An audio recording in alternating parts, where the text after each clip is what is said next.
Hi everyone, I'm Deyasini Roy, and I welcome you all to Stories of Women's Identity in Social Control and the Team-Wise Reviews December 2021 project in association with Oxford University Press.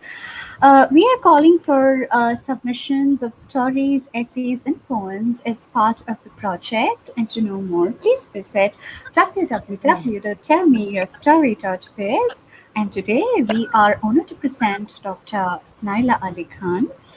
She currently teaches at the Rose State College and the Oklahoma City Community College. She was a former visiting professor at the University of Oklahoma and a former associate professor at the University of Nebraska Kearney. She is the author of 4 books, including The Fiction of Nationality in an Era of Transnationalism and Islam, Women and Violence in Kashmir between India and Pakistan. In May 2015, she was the first Kashmiri woman to be nominated and accepted as a member of the Advisory Council for the Oklahoma Commission on the Status of Women. In March 2019, she was appointed Commissioner of the Oklahoma Commission on the Status of Woman by Senator pro tempore of the Oklahoma Senate. We welcome you, ma'am, and I wish you a very good morning. Thank you. Thank you Okay. very much. Good morning. How are you? I am absolutely fine. Hope you're doing well too. So, ma'am, I'm you very live. well. Yeah.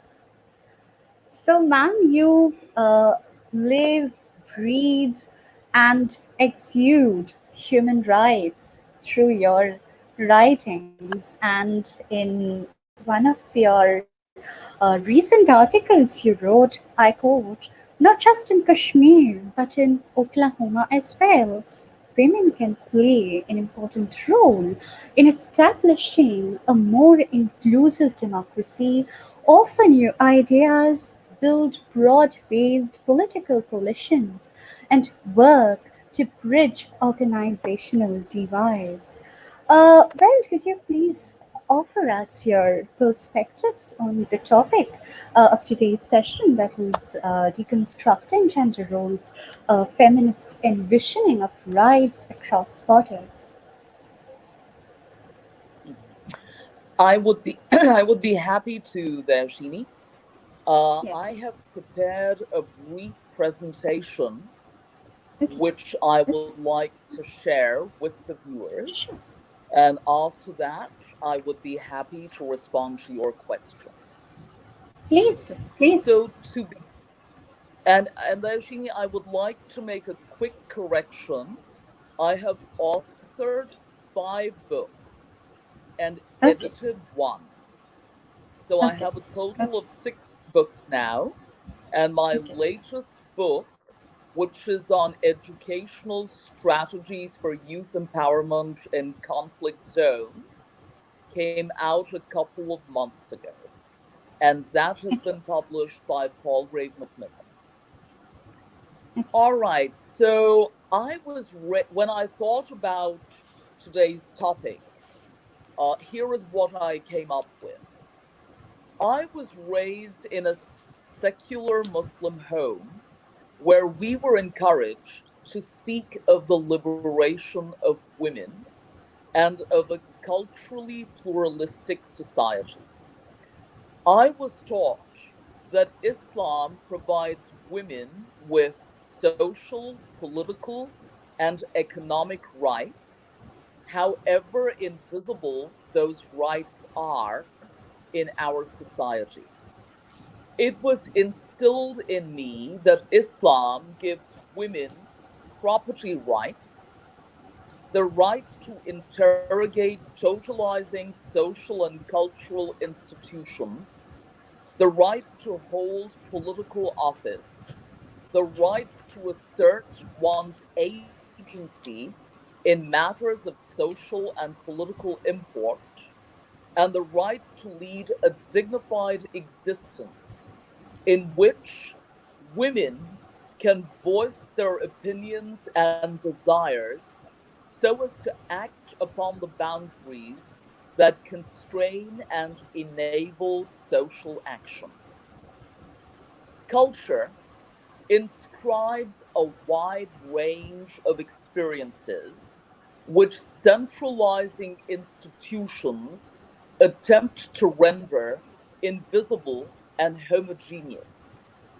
But women in Muslim countries are positioned in relation to their own class and cultural identities, their own histories, their sensitivity to the diversity of cultural traditions and to the questions and conflicts within them, their own relations to the West, their interpretations of religious law, and their concepts of the role of women in contemporary societies. A broad range of Muslim women, some who identify as feminist, others who do not, consider Islam crucial to their gendered identity. They are, there are also feminist women who were born Muslim, some of whom continue to practice Islam, others who do not, who consider Islam as oppressing their gendered identities. Whatever their positions, it is crucial that these women discuss their relationships to religion. In this current historical and cultural moment, critics and proponents of Islam often speak on behalf of Muslim women, while those women remain silent. That is why it is important to read Muslim women's writings in their own words about their religious practices, their feminist practices, and how these practices affect their lives and perspectives. Now, in contemporary Indian and Pakistani societies, the question of the role of the woman in the nationalist scenario remains a vexed one.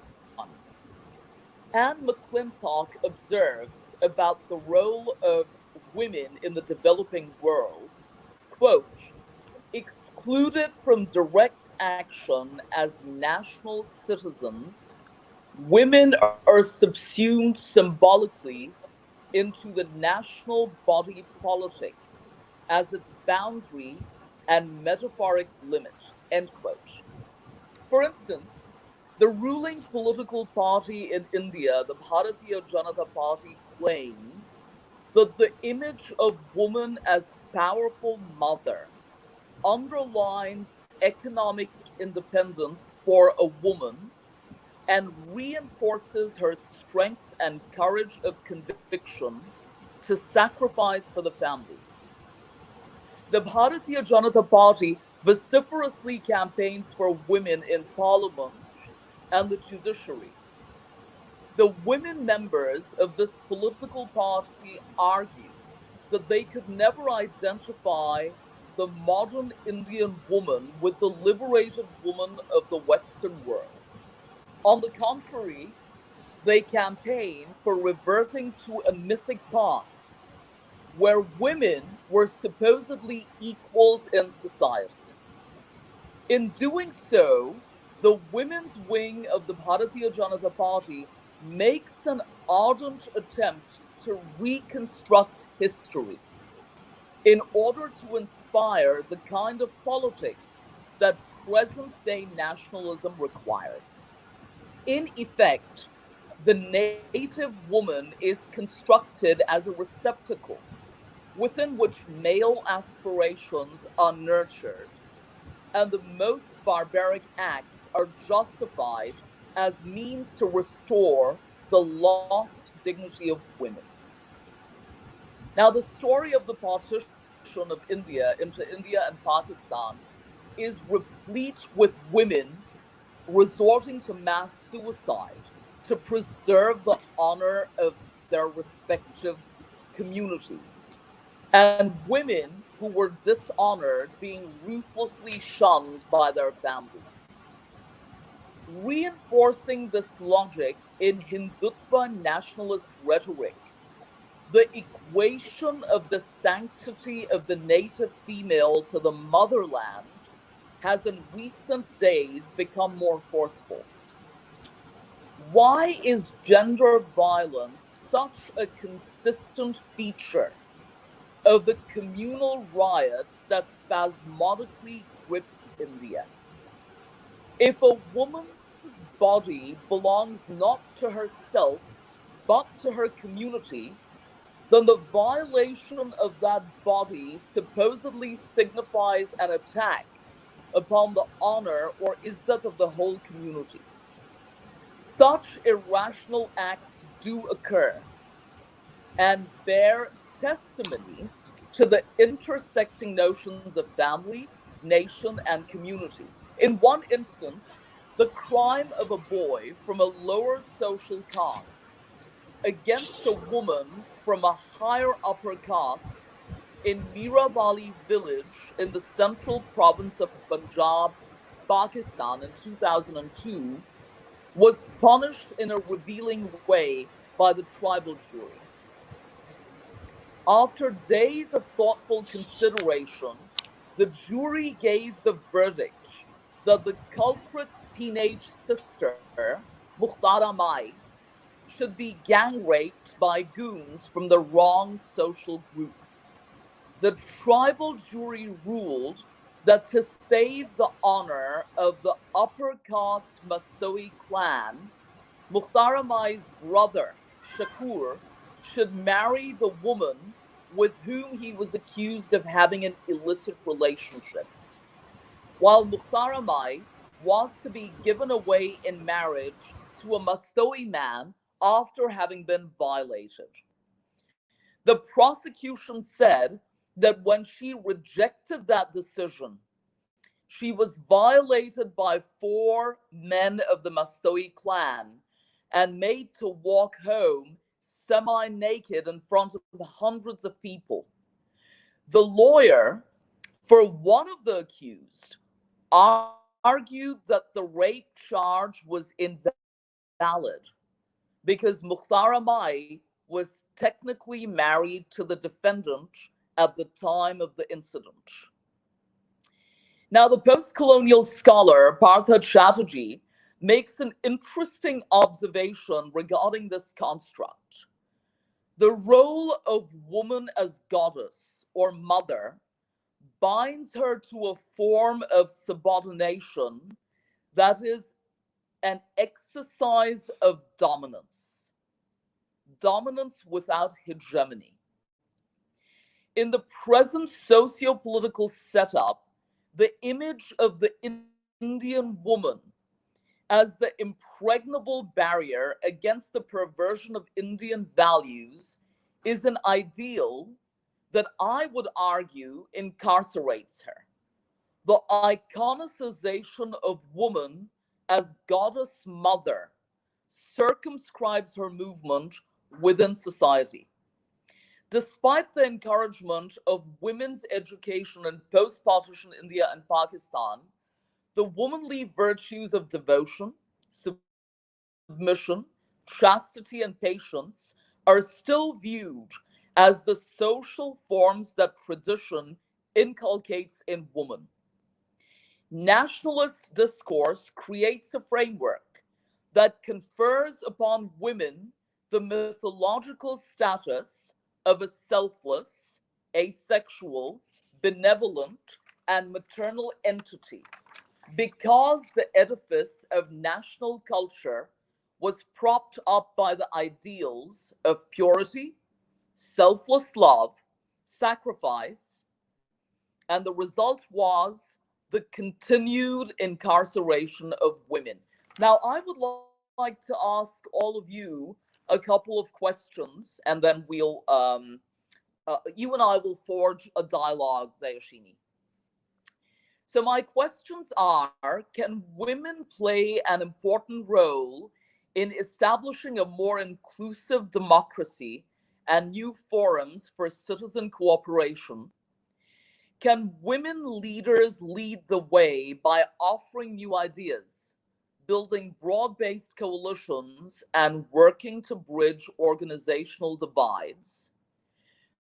Should women active in politics aim not just to improve the position of their particular organizations, but also to forge connections between their group's agenda for the revival of democracy and reconstruction of society with the strategies and agendas of other groups in the population that have also been deprived of empowerment?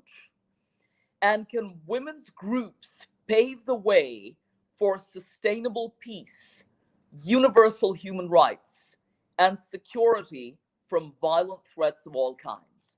So, Deyasini, I would be, happy to forge a dialogue with you now, and then I can say more. I have a lot more to say. So.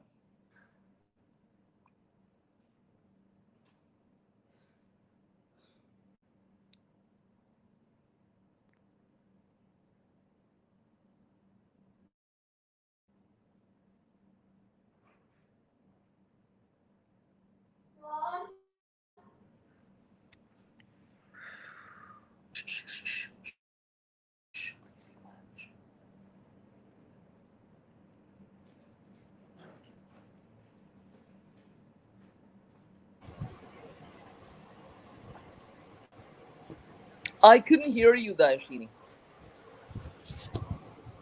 Ma'am, your voice is breaking. Could you repeat what you said just now?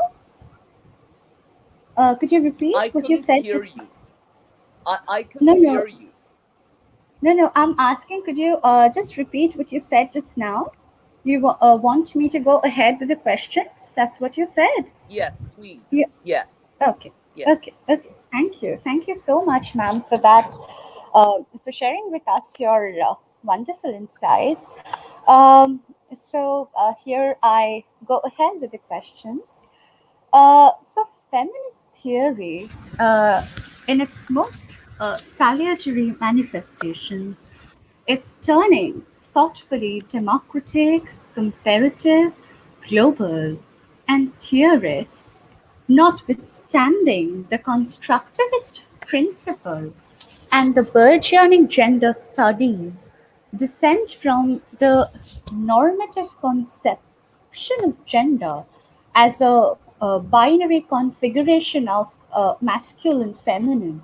So how do you look at the status of gender, and how do you think can one rethink the concept in the feminist post-structuralist paradigm to kind of arrive at a holistic understanding of gender roles, to deconstruct the defined boundaries associated with the masculine and feminine identities? Okay, that is a very good question, Dayashini, and I am reminded of a book that I read a month ago. The title of that book is Accidental Feminism: Gender Parity and Selective Mobility Among India's Professional Elite. That book has been written by Balakrishnan, Sweta Balakrishnan. So I was very interested in her analysis of gender parity and selective mobility in India. And in response to your question, I would say that that having been raised in India in the 1970s and the 1980s, I was deeply aware of a deeply entrenched gender hierarchy in South Asia. At the time, traditional gender roles were rarely questioned, and discriminatory practices in personal and professional realms were legitimized by cultural and religious discourse. And I remember being perturbed by regressive cultural practices in my neck of the woods. And those regressive cultural practices did not enjoy religious sanction. But Ooh. despite that, they were clothed Ooh. in sanctimonious platitudes. Ooh. And that made them seem unquestionable.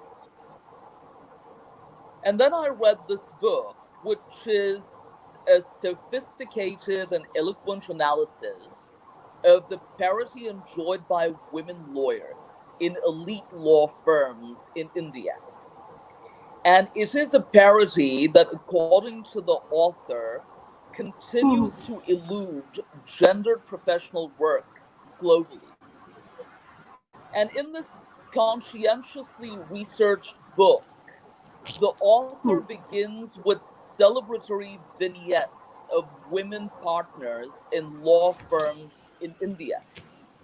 Mhm. So even though she has these celebratory vignettes of women in law firms, she adopts a tone of caution once she recognizes that the success stories of these professional women have layered underpinnings, which often remain unnoticed in empirical studies of mobility in the global south, right?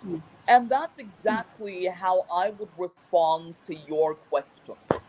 My response to your question would be that essentialist assumptions about gendered identities and performances have yet to be dispelled. And as Balakrishna's study of the professional cases in her data reveals, and women lawyers in litigation, consulting, and elite law firms continue to be undermined by benevolent sexism, which I think is a very interesting term, right? So women in today's day and age, when we think about post-structuralist feminism, yes, women have navigated difficult terrain, and they have done Absolutely. so to gain the appreciation of interactional, powerful interactional actors.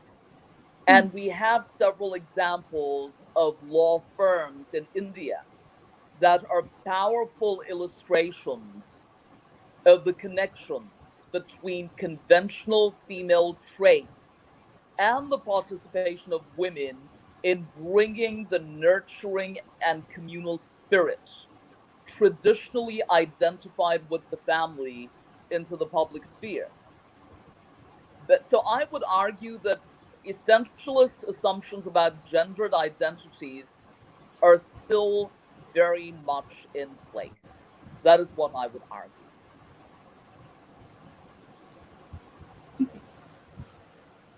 Thank you. Thank you so much, ma'am, for this answer. Okay, so moving on to my next question, uh, that women can fight back. Since you were talking about women as mother or goddess, Mm-hmm. so you were just saying that mm, that exercises a kind of domination over women. So I would just like to say that women can fight back refers to a contestatory behavioral strategy uh, Mm-hmm. due to an internal psychologic evolution that also enables women to tear through the hypocritical capitalist fabric of institutional power structures, sometimes denoting a non consensual emasculation of the symbolic erectile power, the power that silences the force of our gravity uh, and subjects herself to a wrongful imprisonment.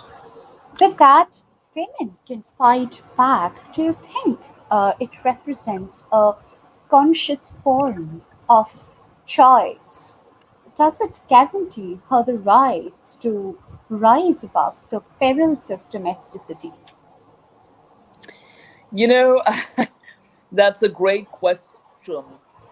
Thank you. And in response to that, Dayashini, I would like to say that currently I'm involved with the Oklahoma Commission on the Status of Women Yeah, here, absolutely. which is a state commission. And I work very closely with women decision makers in the state of Oklahoma. And I've worked very closely with women decision makers in Kashmir as well, right? Mhm, So mhm, that's in the global south, and Oklahoma in the developed world or the global north. mhm, Now, there are several parallels between the two societies. So, mhm, although women are more visible in the mhm, global north, in the public realm, in the political realm, mhm, and we assume that women are not uh, bound to conventional structures or conventional mhm, norms, that assumption I would contend is incorrect, mhm, because the traditional mindset persists in deeply entrenched patriarchal societies. mhm, And although the rate of literacy in a place like Jammu and Kashmir, the rate of female literacy is quite high. In the state of Oklahoma, the rate of female literacy is quite high as well. mhm, Despite that, conventional structures that privilege men continue mhm, to exist, right? mhm, Whether it is in STEM fields, so science, technology, engineering, and mathematics, or whether it is in the realm of decision making and public policy, in the realm of politics, mhm, male privilege is a reality, right? And women who adopt contestatory postures often get a lot of pushback. It mhm, takes those women a very long time to make a dent and mhm, become the sort of role models whom younger women would like to follow. mhm, So when I encourage young women to join mhm, politics or to make a mhm, foray into public policy and decision making, I mhm, tell them not to demonize traits that are considered conventionally feminine. So, for mhm, instance, maternal, caring, nurturing, family oriented. Let's mhm, not demonize those traits in this post structuralist world. On the mhm, contrary, let's use them to our advantage. So when women are brought to the negotiating table and recognized mhm, as stakeholders in any scenario, we can encourage the rest of the stakeholders to collaborate with one another in order to build common ground. We can encourage the rest of the stakeholders to negotiate with one another, to forge dialogue, and to adopt solution oriented approaches. You see, as opposed to contestatory, argumentative postures that reinforce binary structures. I mhm. think in this day and age, it is important for us to question simplistic binaries, right? And to adopt a tone that leads us to bridge organizational divides, that encourages us to think in bipartisan terms. So, for instance, Deyasini, as a commissioner of the Oklahoma Commission on the Status of Women, one of the issues that I'm heavily invested in at the moment is the epidemic of human trafficking in Oklahoma. And that issue is neither exclusively female nor exclusively male, because it is not just women that are victims of human trafficking, but men as well are victims of Absolutely. human trafficking. This issue is not just Republican or Democrat, but it is an issue that involves both political parties in the United States, in Oklahoma. So it's a bipartisan issue. It is an issue that requires men as well as women, Republicans, Democrats, and independents to come to the negotiating table, to make their voices heard as equal stakeholders. And that is exactly what we require in this day and age, right? We also, Deyasini, I have said this over and over again in my writings, in my public talks, that it is important for women to gain more visibility in the public realm. And again, that will come with pushback. Women who attempt to gain visibility in the public realm will receive will receive harsh criticisms, right? Will receive a lot of pushback, and it will not be a cakewalk. But it is necessary to gain that visibility, because then women will not remain a minority in public policy or politics or decision making. You see, what is happening right now is that there is a dearth of women in these realms. So the few women in these areas feel the need to toe the masculinist line.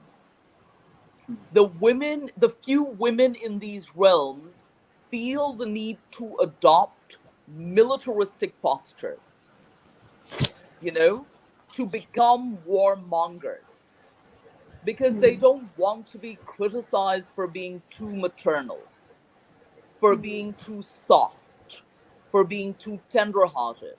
So a lot of these conventionally feminine traits are put on the back burner by these women who want to come across as militaristic.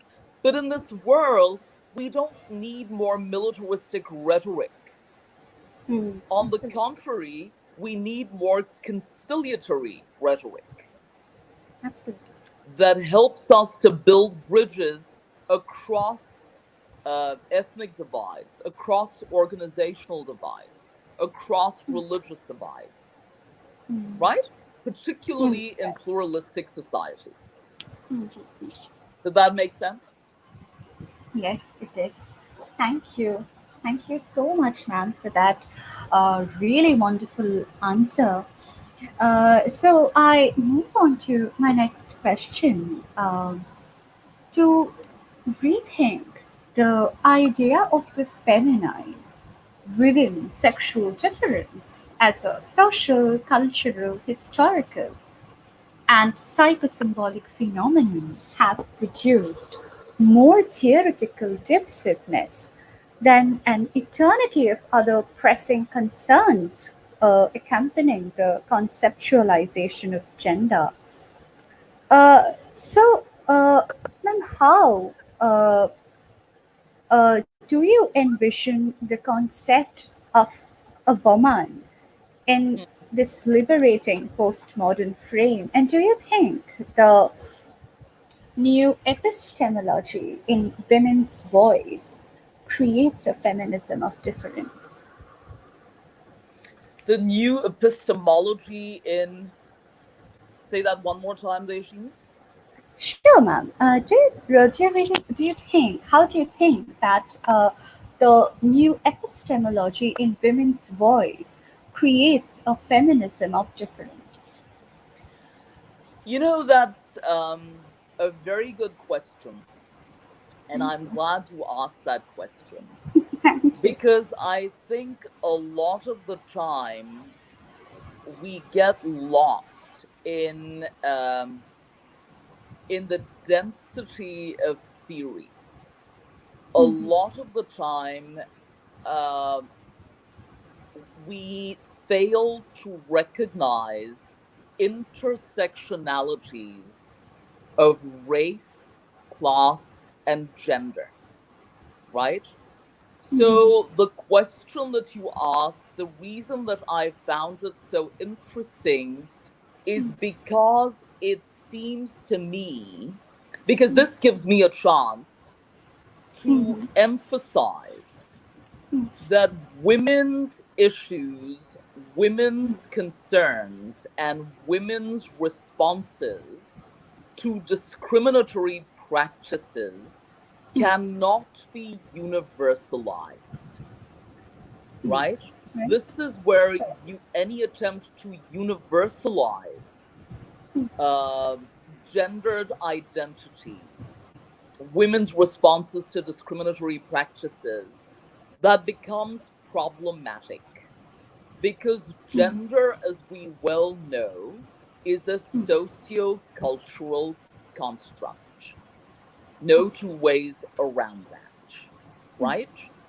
And once we recognize it as a socio-cultural construct, we cannot leave class identity out of the equation. So, elite women in a country like India have a voice that women on the lower rung of the socioeconomic ladder still lack. Though India, in theory, is one of the oldest democracies in the world, we still have a long way to go when it comes to gender parity, um, not just in theory, not just um, in the Constitution, but on the ground, right?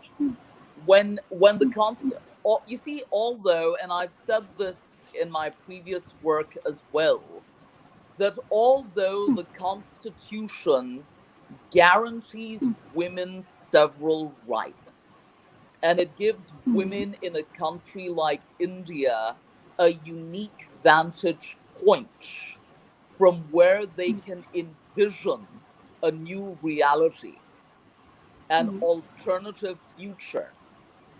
But unless and until that constitution is rigorously implemented,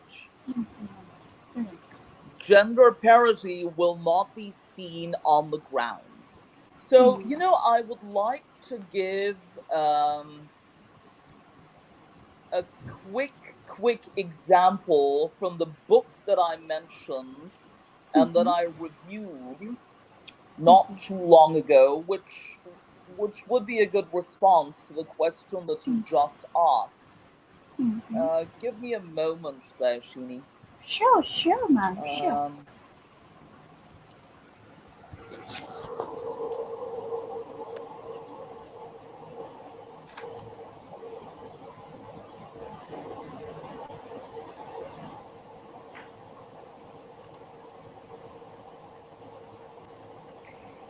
so again, to go back to my work on national culture, which is relevant.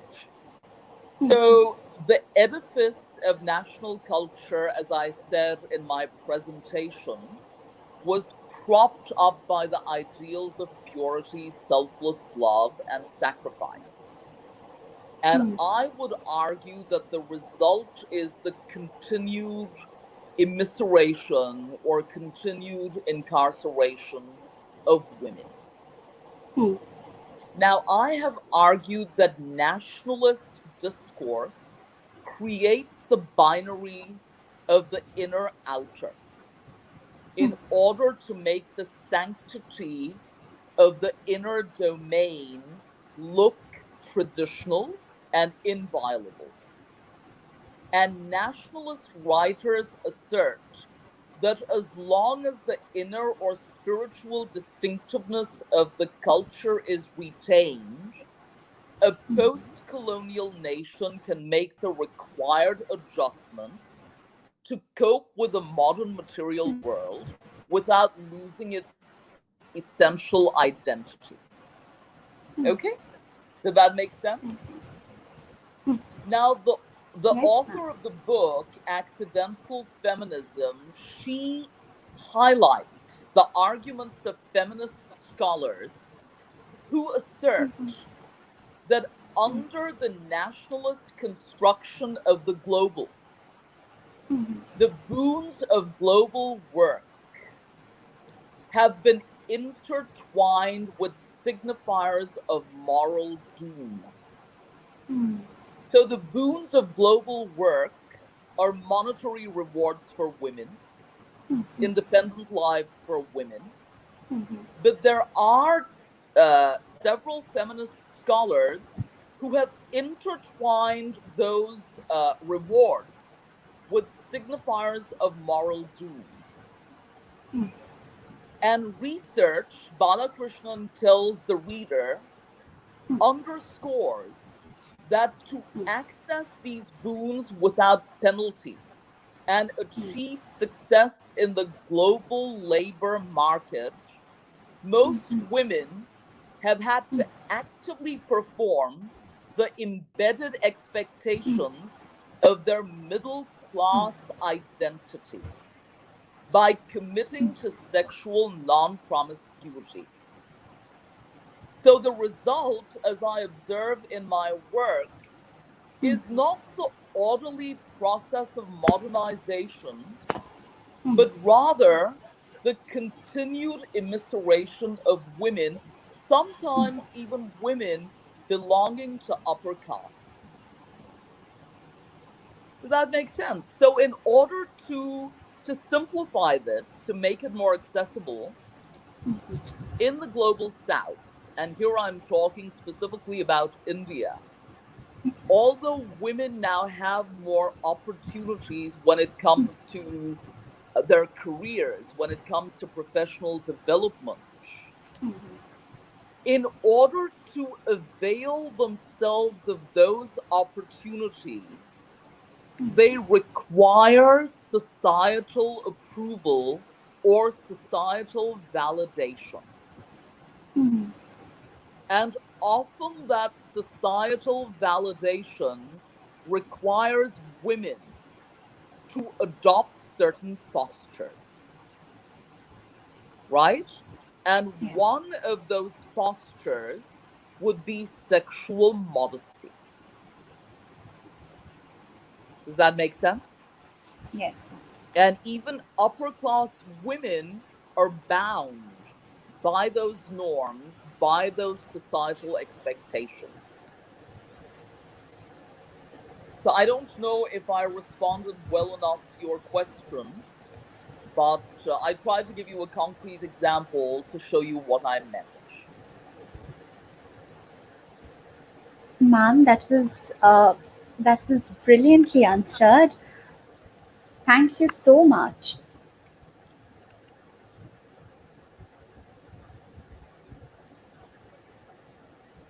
Do Go am I ahead. Go audible? ahead. I can hear you.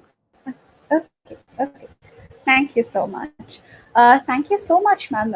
You have answered it brilliantly. Thank you so much once again. Uh, uh, well, I would now like to conclude today's session. Thank you once again, ma'am, for joining us today. And it was a pleasure having you amongst us today. Thank you. Also, yeah, also, we are calling for submissions of stories, essays, and poems as a part of the project. And to know more, please visit www.tellmeyourstory.com. Dr. Faiz. Deyasini, So, before we conclude, could I give you a couple of more concrete examples from Oklahoma? yeah, sure, sure, Do we sure, ma'am. have time? Yes, we have, sure. Okay, so real quick, I would like to say that the female population of India, my adopted state of Oklahoma, would be well served by campaigning for quotas for women in Oklahoma in the Senate, the House, the judiciary. In India, it would be the parliament and legislative assemblies. An increase in the female representation in these institutions of authority would facilitate a cultural shift in terms of gender role expectations, legitimizing a defiance of the normative structure. The intrusion of women into traditionally male domains would cause a perceptible erosion in the structural determinants of sexualized violence. And such a form of empowerment would enable a metamorphosis in economic, social, and political structures. It has become necessary, you keep bringing up the post structuralist world. I don't know if we honestly live in a post structuralist world. But in today's day and age, it has become necessary to imagine confidence building measures that grapple with traditional structures and underscore the decisive role that women can play in raising consciousness, not just at the individual level, but at the collective level as well. And this would give the marginalized a vision with which to redefine life's constituting parameters. The mobilization of women at the collective level would lead to the fostering of skills and ability of women to make informed decisions about issues in the non domestic sphere. So it would give women a chance to rise above domesticity. Now, those of us from the developing world who have had women heads of governments and women parliamentarians, we learned the worth of gender equity and women's participation in politics a long time ago. But I would contend that somewhere along the way we lost the plot. Today, in several parts of the world, women, as I said a little while ago, constitute a minority. And that increases the pressures of high visibility, stereotyping, inability to make substantial change, and over accommodation to the dominant male culture, right? And an inability to foster progressive policies. So that is why I constantly talk about building bridges uh, across organizational divides.